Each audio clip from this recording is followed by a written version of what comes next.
La magie de Noël ne se trouve pas uniquement dans les décorations, mais aussi au cœur des pâtisseries et des grands hôtels.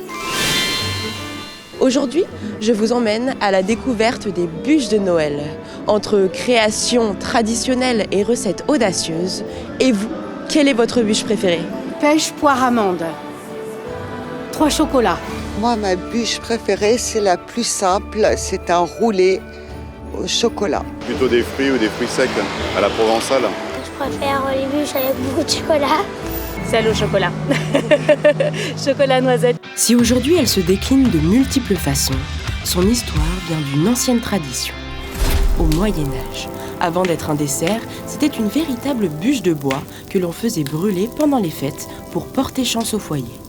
Au XIXe siècle, les pâtissiers l'ont transformée en gâteau roulé et au fur et à mesure, elle est devenue un véritable terrain d'expression pour les chefs. À Monaco, chaque année, elle est d'ailleurs mise en avant dans un concours. 5 candidats avec pour trophée la commercialisation du gâteau dans le resort de la Société des Bains de Mer. Et pour 2025, le thème était les mélodies de Noël. Un thème qui laisse la libre expression aux participants, même si quelques incontournables sont attendus. Originale, goûteuse et visuelle. D'abord, c'est la notion de partage et c'est une notion de gourmandise. Mais il faut faire attention parce que la gourmandise, la ligne entre la gourmandise et quelque chose de très lourd après repas, elle est vraiment très fine. Donc c'est vraiment réussir à trouver cet équilibre entre la gourmandise et quelque chose de léger qui sera vraiment appréciable en fin de repas. Et ces critères, c'est le pâtissier Léo Chéré qui les a parfaitement maîtrisés avec plusieurs mois de travail pour son traîneau féerique.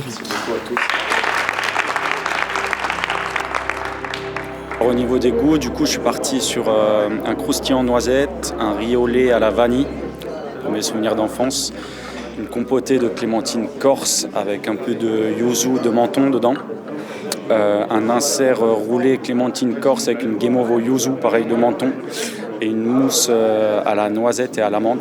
Je suis parti sur le traîneau pour représenter déjà Noël, donc c'est un signe fort, et c'est vrai qu'il y a énormément aussi de musique, de chant qui parle de traîneau, donc pour moi ça me paraissait évident. Au cœur du Fairmont, c'est un autre symbole de Noël mis en avant à travers une bûche. Le flocon doré, le flocon pour moi c'est Noël, un symbole de Noël. Et l'idée c'était vraiment d'avoir un produit gourmand. Noël c'est un moment où toute la famille se réunit, on passe du bon temps à manger ensemble, à se retrouver. Et l'idée, c'était de faire quelque chose vraiment de gourmand. Et c'est cette mousse qui va nous apporter beaucoup de gourmandise.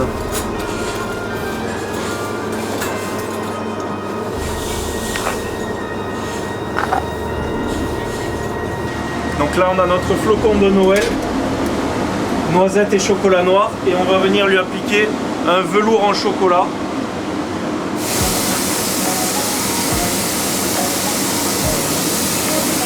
Ça rapporte toujours du chocolat et ça nous apporte un léger craquant sur le dessus quand on va venir la découper.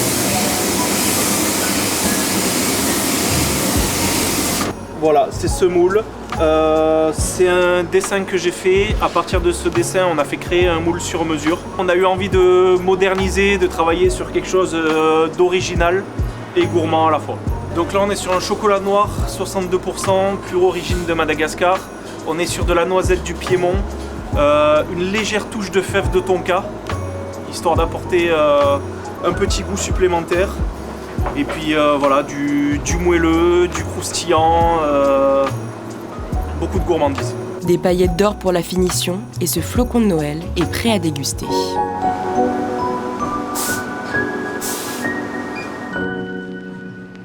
Si certains ont choisi l'originalité, d'autres misent aussi sur la tradition.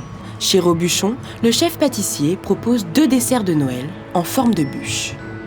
Robuchon, c'est quand même une maison traditionnelle, donc c'est la pâtisserie traditionnelle française. Donc on voulait quand même avoir le format de la bûche, mais bien sûr stylisé, donc avec des pochages pâtissiers comme on peut le voir sur les 2 bûches, et avec des finitions quand même un petit peu travaillées. Comme avant, c'était la bûche crème au beurre, etc. Là maintenant, c'est vrai que les bûches, maintenant, c'est plus un gâteau en fait qu'on met au centre de la table à partager. Mais c'est vrai que maintenant, les formes, on peut trouver du rond, du rectangle, mais voilà, on voulait quand même 2 formes traditionnelles. Traditionnelles, oui, mais très travaillées. Et c'est aussi en coupant la bûche qu'on découvre tout le savoir-faire du pâtissier. En partant du bas, donc on a un croustillant noisette. Ici, on a un crémeux à la noisette. Ensuite, on a du coup l'éclair, comme on le voit, avec une petite couche de chocolat pour avoir un côté craquant. Il est garni de praliné noisette. Et ensuite, on a donc une mousse chocolat qui est juste autour ici. Et ensuite, juste ici, on a une chantilly lactée. Après la tradition bien installée de Robuchon, cap sur un nouvel acteur qui fait déjà bouger les lignes, la Maison Grolet. Bonjour. Bonjour, enchantée. Et c'est le chef de sa pâtisserie à Monaco qui m'a ouvert les portes pour découvrir ses bûches. Waouh. Donc là, on a les 2 bûches de Noël. Les 2 bûches de Noël pour Monaco cette année. Donc le Père Noël, qui est tout autour de la vanille, et le bonhomme épice, du coup, où on a travaillé sur les épices de Noël.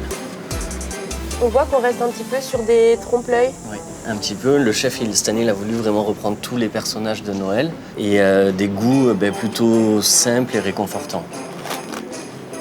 On entend bien que ça croustille. Et oui, on voit bien à l'intérieur les différentes strates. Les différentes strates et textures. Donc en haut, on a la confiture de lait, un crémeux à la vanille, le biscuit et le croustillant vanille qu'on voit là. On passe à la deuxième. Voilà. Donc on retrouve la mousse à la cannelle, le caramel aux épices, crémeux épices, biscuits et croustillant aux épices de Noël. Comme vous l'aurez bien compris, qu'elles soient modernes ou plus classiques, toutes ces bûches ont un point commun. Elles célèbrent la magie de Noël et surtout... de la gourmandise. Gourmandise. La gourmandise.